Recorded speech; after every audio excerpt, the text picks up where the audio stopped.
And hello, South Florida, TGIF, TGIF, TGIF here on the Real Estate Show. That's right. Thank God it's Friday. Thank God it's Florida. And thank God in 30 minutes it's finished. Yes, this is the final episode of the Real Estate Show. I should say the final live episode of the Real Estate Show this week. Remember, we are live Monday through Friday. That's 5 days a week, Monday through Friday at 5 p.m. and coming at you 5 different ways. So just remember the Real Estate Show at 5, and you can catch us on our AM 1470 on the FM dial at 96.9, 95.3 on the smartphone app. Download the free app, the iHeartRadio app, TuneIn app. WWNN has their own app as well. All of them free, all of them on your app store. And all you have to do is download it and then search for WWNN Money Talk Radio or WWNN 1470. Any of those ways will get you there. Listening to us live 5 days a week. The fourth way is on our website. We stream this show live on the website 5 days a week on our website at automaticlandlord.com. That's automaticlandlord.com. If you just remember one thing, automaticlandlord.com at 5 o'clock. You can go there, listen to us live. If you miss us at 5, you can listen to any of our archived shows going back literally decades. So you can listen to all 22 plus years of our radio show, all archived on our website at automaticlandlord.com. And you can also download the podcast version and take it with you offline as well. That's the fourth way. And the fifth and final way is that you can hear us and you can watch us at facebook.com/The Real Estate Show, all one word. The Real Estate Show, all one word. There are no spaces, no hyphens. And that's the other way that you can hear us live. And also the recording stays up there on Facebook as well. Well, we've had a busy week, a topsy-turvy week. If you are in the real estate business, then you know that the number one conversation is, as it was here on the Real Estate Show, is the moratoriums. To be or not to be? That is the question of the moratoriums. And so we started our week off, our Mondays on a Mission, where we always set up our theme. And I said that here we go. This week, the moratoriums were allowed to lapse. So as of July 31st, there was that was the expiration date. The CDC had previously said that they would not renew that moratorium anymore, even though they were getting lots of pressure from Congress, from the Senate, from mostly from Congress and especially from the White House. But they had already lost a battle in court before. They had already stated that they would not renew that moratorium. And so on Saturday at midnight, July 31st, the moratorium was laid to rest. Rest in peace, right? So that's what we talked about on the radio show. The moratorium expired. Now what? And we started talking about some of the avenues. And we've been giving out resources, and keep them coming. If you want a copy of our resource sheet on what to do when the moratorium ends, then text the word discovery. Very easy. Discovery, DISCOVERY, discovery. Text it to this number, 561-861-2366. Once again, that's 561-861-2366. And when you do that, I'm going to reply to you that I got the message. That's all automatic, just like the automatic landlord. And we're going to then send you a list of the resources, the CDC's website, and a number of other websites that you ought to be familiar with. The Consumer Finance Board. All of these are sources of assistance. Now, remember, Congress had already approved over $46 billion worth of rental assistance, of which, admittedly, they said only about $3 billion has made its way from the source down to the target, the end user. And so that's got a lot of people up in arms. Well, that's how we ended the show on Monday, setting the tone for all the things that we're going to talk about in order to help those out there that are still affected by the COVID and what effects it had on the economy, jobs, etc. But we were taking the position that it was an expired thing, only to wake up on Tuesday morning to find out that it's back. And so we saw the moratorium. Now, you could say that the CDC went back on their word, or the CDC could say, no, we didn't. That's not the same moratorium. We put in place a new moratorium, which it is, a completely different one. It's not an extension. So if you want to get technical, they didn't lie. What they did do is that they instituted a new 60-day moratorium that covers, and we talked about this on our Tuesday show. Now you can go back and get all the details. I'm trying to give you the highlights, but you can go back to any one of those shows and listen to the show in its entirety in a bit more detail. So anyway, they think that they're going to cover about 90% of the renters out there. They think they're going to cover about 80% of the areas or counties, because now this new moratorium is now not federal, but county by county. What's federal, but on a county by county basis. And it's based on the infection rate of each county. So if your county has its count above the infection rate, then you are still covered. If the infection rate drops below their specified amount, then you're not covered anymore, and landlords and banks can move forward.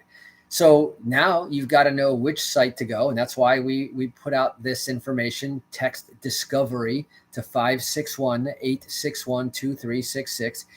And so we started talking about this is now a new bell, Saved by the Bell, that will last 60 days until October 3rd. So from August 3rd, September 3rd, October 3rd, what can you do? And if there's anything that you ought to know, they let it expire once, and through a lot of pressure, and probably thanks to the surging new Delta variant of the coronavirus, there was enough consensus to make the CDC do something.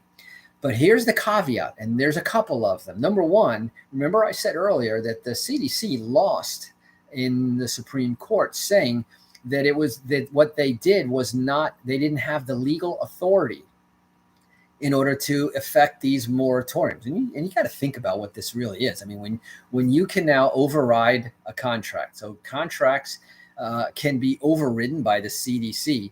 And believe me, you don't want this precedence to really go on, that contracts can be canceled by the government arbitrarily, or by an agency of the government, i.e. the CDC.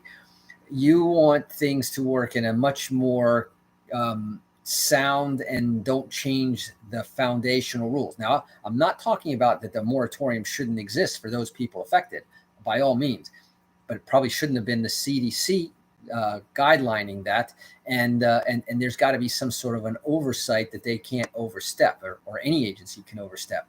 Whole other conversation. But here's the fact: they went against what they did not extend it, but due to a lot of pressure, and who knows what happened behind closed doors and behind the scenes, but they came out with a new moratorium for only 60 days. Now, this is a classic case. Remember, they already overruled in the Supreme Court on the last moratorium, but how long will it take for people to prepare the case, get a date in court for the case, and work their way up to the Supreme Court again if this is a different matter now? Different reasons, different circumstances, different matter. So they can argue it, well, it wasn't that one, it's this one. And by the time the 60 days go by, even if they lose, they will have accomplished what they wanted to do, which is to buy 60 more days.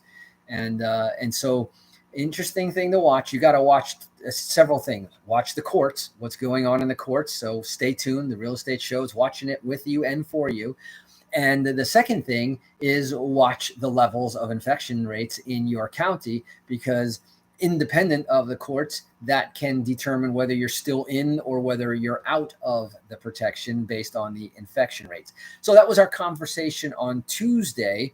And we gave out a number of the sites. We gave out the keyword there, discovery. Text it to 561-861-2366. You can do it right now, right during the show. It won't bother me, won't disturb the show. It is automatic, just like the automatic landlord. Then we come to our Wednesday show. Now, on our Wednesday show, aptly known the midweek report, we started getting into some of the more detailed stories, from how the CDC originally had rebuffed the Biden bid to reinstate the COVID-19 eviction moratorium. Then we got into some of the other different headlines. It was largely a Democratic effort to extend the moratorium. How long it went into, we got into sort of the nitty gritty.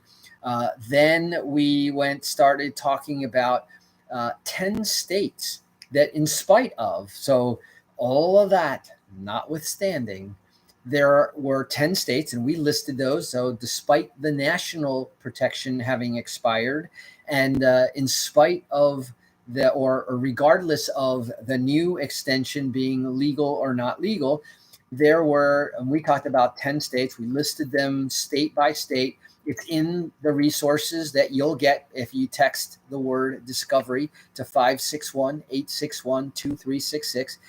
And for example, most renters in New Jersey can't even be kicked out of their homes until 2022. Okay, we're just in the beginning of August. So we got August, September, October, November, December, right? We got 5 full months of reprieve if you are a tenant in New Jersey. And that was just one of the 10 states that we talked about on the midweek report. Then we spent some time going into the more detailed conditions that I explained, some of it today, more of it on our Wednesday show. Go back and listen to the Wednesday show. Definitely worth the listen. Then we got to our Thursday show, which we also like to call About the Money. And so we started talking about the finances. Are you protected under the new eviction ban? And some of the things that you need to know. Like I said, this time the rules are a little bit more complicated. And for the time being, at least on the outset, we'll see what happens over the weekend and as more statistics. So do you think that might influence and invite some tweaking of the statistics in order to stay, so the counties self-report that they have higher infection rates? It's all up in the air. And so, like I said, get the information, get the access to the direct websites so that you can have up to the minute, up to when you want to look it up, opportunity to see all of that. And we talked a little bit about how do you qualify, and do you still need to fill out the CDC declaration again? Wait, what's that?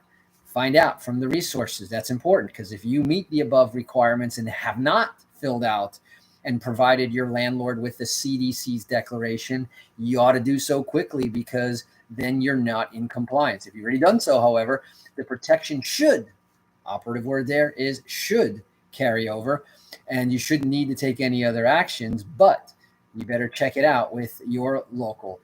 We talked about applying for rental assistance, where, when, and how. You could get up to 18 months. By the way, this applies. I'm talking about the tenants a lot, but the other side of that exact same coin is the landlord. And you guys, landlords and tenants, need to work together in order to achieve a win-win for all of you, all. So at least 4 states, by the way, Massachusetts, Nevada, New York, and Oregon, are temporarily banning evictions against those with a rental assistance application pending. So all you have to do is prove that you have an application submitted. Don't even need an answer yet. You're protected. So these are little tips that if you listen to what we're talking about, get that resource sheet and follow up, you will be in a much, much better shape. So we're going to go ahead and take a quick break here. A few words from our sponsors. That was our Wednesday show with the midweek report. We're going to get more into the Thursday and then bring it up and tie it up with a nice little bow. I want to talk to you a little bit about the renters, some really cool statistics. What is the average amount that the renters are behind nationwide, and which states in the nation lead in the amount of rental assistance needed? And of course, one other thing I'm going to talk about when we come back is, hey, we're talking about rent assistance, but guess what's about to expire? And there's no talk of extending it, and that is unemployment benefits. Ooh, that's a big one. So stay tuned. You're listening to The Real Estate Show. Don't touch that dial. You're listening to Eric Willner, and I will be right back.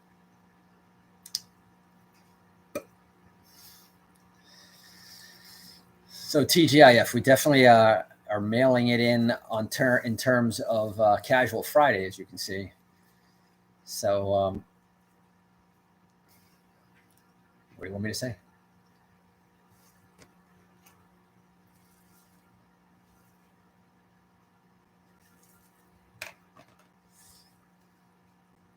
Went old school there for a second. So what's everybody got planned? Cheryl Ann, how are you? Nice to see you. Long time, but always a good time. Are you in Colorado or are you in Ohio right now?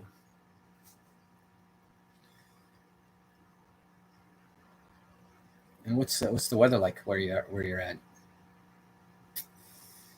You guys finding any good deals? Ohio. Even Cleveland is doing well. I was listening to somebody else talking about how well-priced houses in Ohio are selling in like days. Florida, it's hours, but Cleveland, it's days. Hot and muggy. Yep, but it's a little bit like that here too.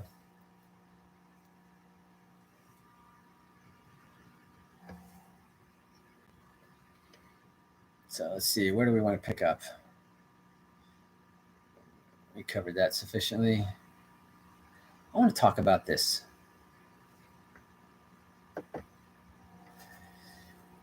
And welcome back. For those of you just joining us here on The Real Estate Show, my name is Eric Willner. I am your host, as I have been here on this radio show, which has been on the air a complete and consecutive 22 and a half years now.